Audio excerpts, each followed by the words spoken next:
नमस्कार. श्री स्वामी समर्थ. जय जय स्वामी समर्थ. आज जर तुम्ही हा व्हिडिओ शेवटपर्यंत पाहिलात आणि त्याचे आचरण केले तर जे लोक तुम्हाला त्रास देतात, तुमच्या प्रगतीवरती जळतात, ती लोक आज तुमचे पाय धरत येतील. तुमचाही जर स्वामींच्या या शब्दावरती विश्वास असेल तर हा व्हिडिओ नक्कीच शेवटपर्यंत पहा.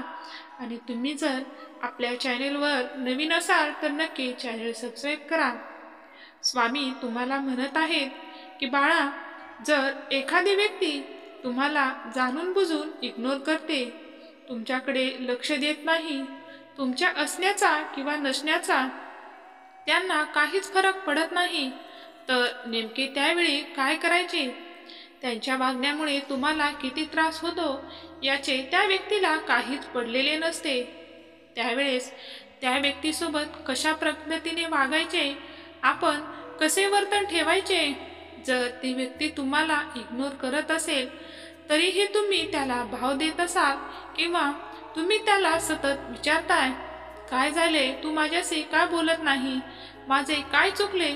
जर असे प्रश्न पुन्हा पुन्हा विचारत जाल तर त्या व्यक्तीला आपल्याबद्दल म्हणजेच माझ्याशिवाय याच्या आयुष्यात काहीच नाही, मी कसाही वागलो तरी हा माझ्याकडे येणार असे त्याला वाटत राहते आणि तो जास्त भाव खातो.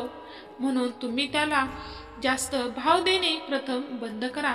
तुम्ही बिझी व्हा, स्वतःला कामामध्ये गुंतवून ठेवा, तेव्हा ती व्यक्ती तुमचा विचार नक्कीच करू लागेल.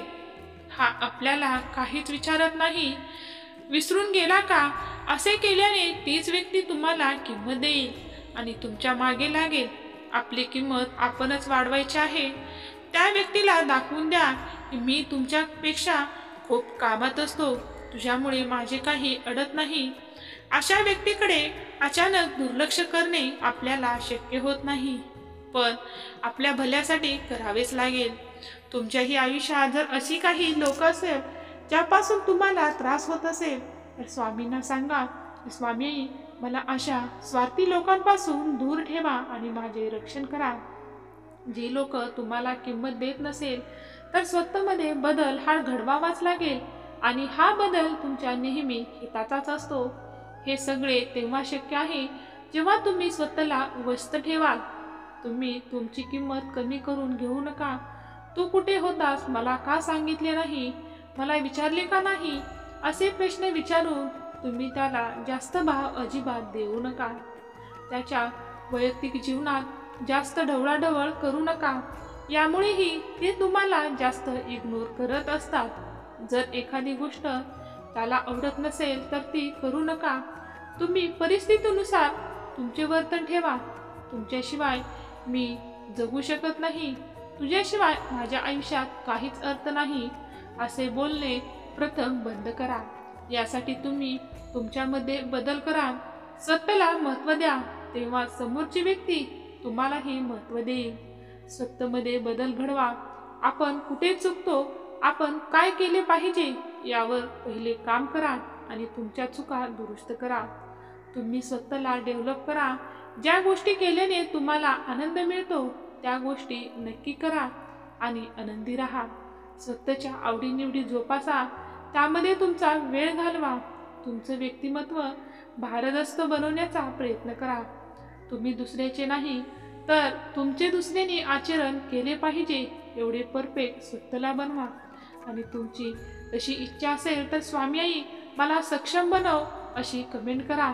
आणि महत्त्वाचे म्हणजे ॲटिट्यूडमध्ये सर्वात पहिले जगायला शिका. नवीन गोष्टी आत्मसात करायला शिका. असे जगा की समोरच्याला आपल्याकडे बघून जगायची इच्छा झाली पाहिजे, तुमचा हेवा वाटला पाहिजे. असे जगा, तुमच्याकडे वाटले पाहिजे याला एवढा कशाचे सुख आहे की तो एवढा आनंदी आहे.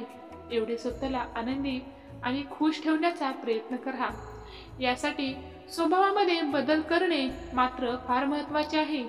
ज्यावेळेस तुम्ही तुमच्या वर्तन आणि विचारात बदल कराल त्यावेळेस समोरची व्यक्ती आपोआप बदलेल आणि तुमच्यामध्ये झालेला बदल ती व्यक्ती नक्कीच स्वीकारेल आणि त्याच्याकडून झालेल्या चुका तो नक्कीच दुरुस्त करण्याचा प्रयत्न करेल.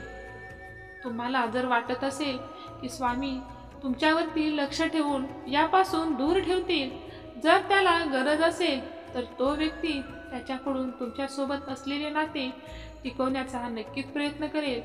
आजच्या जगात खूप कमी लोक असं आहेत जे स्वतः दिलेला शब्द पूर्ण करतात. जर तुम्हाला स्वतःची किंमत वाढवायची असेल तर सर्वात पहिले स्वतःला असे बनवा की जी लोक लगेच तुमच्यावर विश्वास ठेवायला तयार होतील. म्हणजे तुम्ही लोकांना दिलेला शब्द नेहमी पूर्ण करा.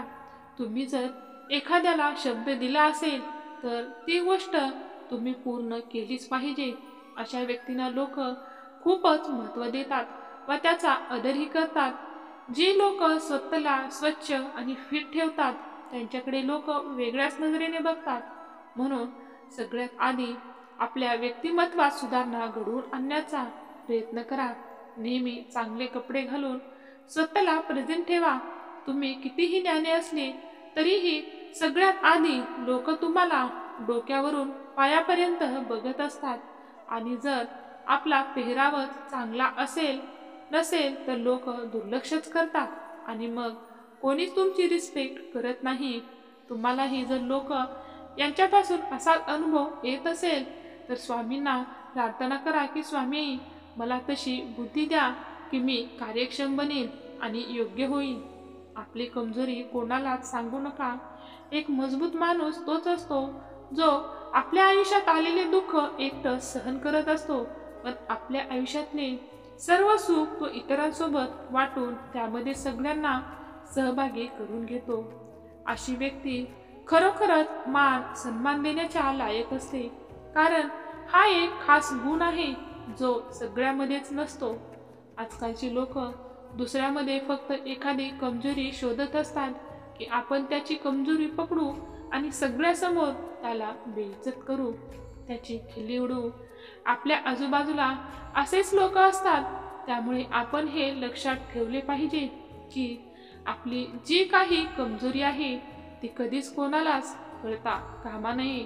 तुमची जर अशी काही कमजोरी असेल तर स्वामींना सांगा की स्वामी मला त्या कमजोरीवर मात करण्याची शक्ती दे, मला सक्षम बनव. नाही तर लोक तुमच्या त्याच कमजोरीचा फायदा घेतील. तेव्हा कोणालाच घाबरू नका. जर तुम्हाला लोकांमध्ये स्वतःचा मान वाढवून घ्यायचा असेल, लोकांनी आदर द्यावा अशी वाटत असेल तर कधीच कोणाला घाबरू नका. अशा वेळी तुम्हाला भगवान श्रीकृष्णाने गीतेमध्ये सांगितलेले शब्द लक्षात ठेवायचे आहेत की कोणीच तुम्हाला मारू शकत नाही, कोणीच तुमचे काहीच वाकडे करू शकत नाही. फक्त तुम्ही कधीच चुकीच्या मार्गाने जाऊ नका व चुकीचे कार्य करू नका. तुमच्याकडून हे जर काही चुका झाल्या असतील तर स्वामी मला त्या चुकासाठी क्षमा कर आणि माझ्याकडून भविष्यात अशा चुका होऊ नयेत याची सद्बुद्धी द्या. हे लक्षात ठेवून तुम्ही जगायला दाखवून द्यायचे आहे की तुमच्या मनात कोणत्याच गोष्टीविषयी भीती नाही व तुम्ही नेहमी सत्य आणि न्यायासाठी आणि खरे बोलण्यासाठी तयार आहात. तेव्हा स्वतःला समजून मजबूत दाखवाल तरच लोक तुम्हाला मान देतील. निडर लोकांना समाजात नेहमीच आदर दिला जातो. धन्यवाद. श्री स्वामी समर्थ. जय जय स्वामी समर्थ.